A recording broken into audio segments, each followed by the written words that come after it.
Bienvenue dans cette nouvelle édition du QG Week-end. Voici les titres de l'actualité. Rentrée du Parti démocratique de Côte d'Ivoire à Yopougon, le mouvement politique PDCI Renaissance favorable au parti unifié RHDP est en quête de nouveaux militants à 19 mois de la présidentielle de 2020. Accompagnement des femmes entrepreneurs, le groupe Attijari Wafa Bank et la Banque africaine de développement se sont associés pour soutenir les femmes entrepreneurs sur le continent. Et puis au Congo, le Women's Activity Award contribue à l'insertion professionnelle des femmes issues des milieux défavorisés. La 5e édition s'est déroulée ce 29 mars 2019 à Brazzaville. En Côte d'Ivoire, le PDCI est en quête de nouveaux militants. Le nouveau parti de Daniel Kablan-Dukan fête sa rentrée, lancée à la fin de l'année 2018. Cette mouvance politique favorable au parti unifié RHDP continue de s'implanter dans le pays. Les précisions dans ce reportage de notre correspondant Olivier Diakotan. Après sa récente adhésion au PDCI Renaissance, l'honorable Ziedaouda Koulibaly Pelewenya, député de Yopougon, veut faire de cette commune un bastion de ce mouvement politique. Il vient dans ce sens de lancer l'installation progressive de 156 coordinations pour l'atteinte de cet objectif. Désormais, Yopougon et PDCI Renaissance, nous allons engager un travail patient de sensibilisation, d'explication pour que le PDCI renaisse à l'intérieur du RHDP en harmonie avec Ouattara. La Renaissance est le mouvement qui travaille pour la paix, pour la réconciliation et tout Ivoirien doit œuvrer pour la paix et la réconciliation. À 19 mois de la présidentielle de 2020, certains analystes espèrent encore une réconciliation possible entre les présidents Bédié et Ouattara. Un rapprochement qui pourrait garantir la stabilité du pays selon ces derniers. On a vu où leurs palabres nous ont conduits. On a vu où leur réconciliation a conduit la Côte d'Ivoire.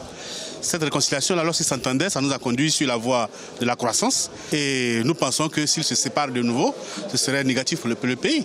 Créé en décembre 2018 et dirigé par le vice-président ivoirien Daniel Kablan-Dukan, le PDCI Renaissance est un mouvement politique dissident favorable au ralliement du Parti démocratique de Côte d'Ivoire au parti unifié RHDP.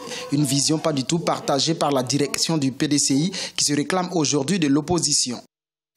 Une visite historique, celle du pape François au Maroc, une première depuis la venue de Jean-Paul II en 1985. Invité par le roi Mohamed VI, le pape François est au Maroc jusqu'à ce dimanche 31 mars. Il a plaidé pour l'installation d'une société interculturelle.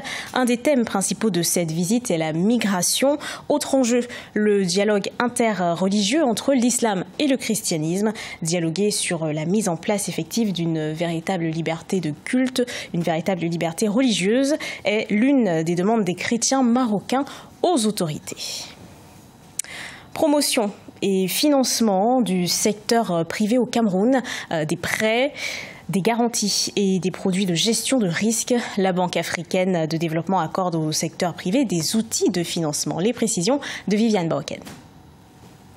En 2018, la Banque africaine de développement a accordé aux entreprises camerounaises des investissements de près de 117 milliards de francs CFA. Et pour multiplier ce type d'investissement en faveur de la PME camerounaise, le ministère de l'économie a sollicité l'institution bancaire afin d'approfondir les connaissances des acteurs du secteur privé sur les exigences en matière de garantie et celles relatives au ratio d'endettement et d'autonomie financière. Et les exigences sont des exigences classiques. Et tout à l'heure, il a été dit que tout repose, ce n'est pas les ressources qui manquent, c'est la bancabilité et la rentabilité des projets. Et c'est à cela que nous devons travailler ensemble. Et sinon, le financement est moins un problème que la qualité même des opérations qui sont soumises au financement. Les acteurs du secteur privé qui prennent part à ces échanges ont profité pour exprimer à la BAD les nombreux problèmes qui entraînent la PME camerounaise vers le chaos.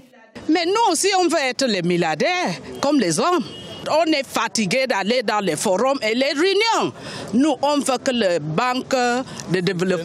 Banque d'Afrique et le développement passe au l'acte pour les secteurs privés. Pour caresser l'espoir d'un développement industriel, le Cameroun de patronat appelle les pouvoirs publics à redoubler d'efforts afin que l'investissement actuel du secteur privé passe de 4 800 milliards à 7 000 milliards de francs CFA sur les 7 prochaines années. Stand Up for African Women Entrepreneurs, une convention de partenariat signée par le groupe Attijari Wafa Bank, la Banque africaine de développement et plusieurs associations patronales féminines. L'objectif, contribuer à la promotion de l'entrepreneuriat féminin sur le continent. Reportage de notre correspondant Deva Panzou.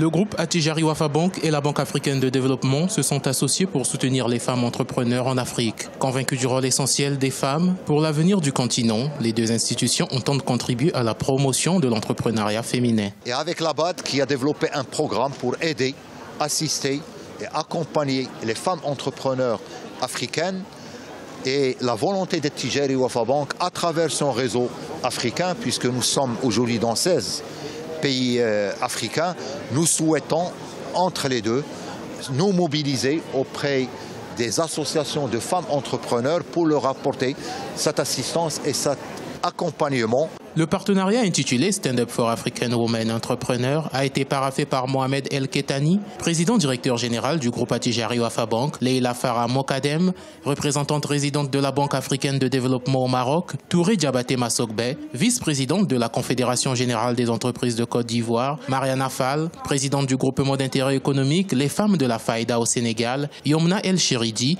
présidente de la BWE 21 en Égypte, et Aïcha Lasri Amrani, présidente de l'AFEM au Maroc.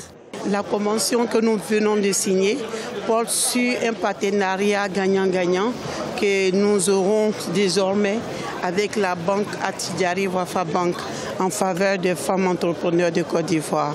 Les signataires de ce partenariat se sont ainsi engagés à créer un dispositif pour accompagner les femmes entrepreneurs dans chaque pays où le groupe Attijari Wafa Bank est présent, en synergie avec les actions déployées par la BAD à travers Initiative pour favoriser l'accès des femmes au financement en Afrique, AFAWA en sigle. Fournir un carburant pas comme les autres, un carburant fabriqué avec un fruit local, la noix de croton. C'est le pari relevé par l'entreprise EcoFuel au Kenya. En association avec des fermiers locaux, cette société met sur le marché kényan un combustible moins cher et respectueux de l'écologie. Nathalie Mo. Avec une capacité de production de 16 000 litres de biocarburant par semaine, l'entreprise EcoFuels Kenya a révolutionné ce secteur. La matière première utilisée est la noix de croton, un fruit sauvage qui pousse dans les régions arides et semi-arides d'Afrique de l'Est. On va récolter les graines, on va les sécher à des températures comprises entre 105 et 150 degrés, pour diminuer la teneur en eau. Et après, on va les soumettre à une presse qui va permettre d'extraire cette grande quantité de matière oléagineuse qui est, n'est-ce pas, comparable au biodiesel. La clé de la réussite de cette entreprise réside dans son modèle économique de l'avis des experts. EcoFuels Kenya récolte ainsi 3 000 tonnes de noix de croton par an auprès de 10 000 fermiers pour une production de carburant propre 100% local. Cela va créer de l'emploi pour la main-d'œuvre locale et il va de soi que lorsqu'on crée de l'emploi, ça permet à l'État de collecter les impôts. La production de biocarburants au Kenya respecte la politique environnementale du pays. En effet, l'État est-africain est résolu à lutter contre la déforestation et son impact sur l'appauvrissement des sols.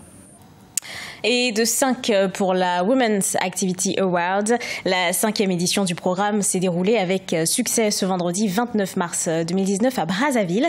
Lancé par l'association Femmes Modèles, il a pour objectif l'autonomisation des femmes. Cette 5e édition était consacrée aux victimes de violences. Reportage de notre correspondant Deva Panzou.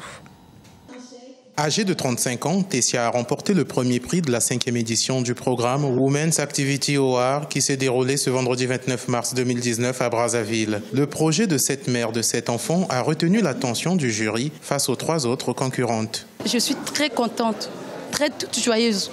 Je suis vraiment joyeuse. Je veux faire la bouillie des enfants à base de la banane. Je veux aussi faire les chips. Je veux aussi faire le plante de la banane afin que ça puisse me permettre de nourrir mes enfants. Les 4 participantes récompensées ont toutes présenté des projets à l'appréciation du jury. Ce programme initié il y a 5 années par l'association Femmes Modèles vise l'autonomisation des femmes en vue de réduire la pauvreté dans leur milieu. L'événement a été consacré cette année aux victimes des violences sexo-spécifiques. La particularité, les nouveautés, c'était donc, on va dire déjà, les formations en développement personnel, parce que nous avons cette année inséré cette notion que nous avons jugée très importante pour les femmes, surtout notre cible de cette année qui sont des femmes, des mères célibataires et puis des femmes, entre autres, victimes un peu de marginalisation. Et c'était important pour nous de pouvoir leur redonner le courage de se lever et de prendre leur destin en main, d'avancer, d'aller de l'avant. Le Women's Activity Award contribue à l'insertion professionnelle des femmes issues des milieux défavorisés, ainsi que des jeunes filles mères sans emploi ni métier. Afin de briser la barrière linguistique, cette édition a donné l'occasion aux candidates de présenter leurs projets en langue maternelle. Ce journal a été préparé par l'ensemble de la rédaction. Merci à vous de l'avoir suivi. Dans un instant, une nouvelle édition de l'actualité sur Africa 24.